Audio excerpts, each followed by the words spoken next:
Imagine going to pick up your lunch, only to find another version of yourself already holding it. That's exactly what happened to Jai when she found a perfect clone of herself standing right in front of her. To make things even crazier, both clones showed up in the classroom claiming to be the real deal. Her friends tried everything to figure out who was real, from asking her zodiac sign to testing her math skills. But both clones had the exact same answers and even the same phone records.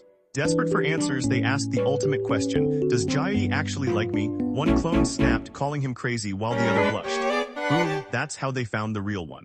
But just when they thought they were safe, the evil clone smiled and revealed her true nature, forcing them to run for their lives. As they escaped, his best friend promised to celebrate if Jai ever became his girlfriend. But wait, a real best friend would never want you to get a girlfriend before him. It turns out his friend was a fake clone too. Talk about a double betrayal.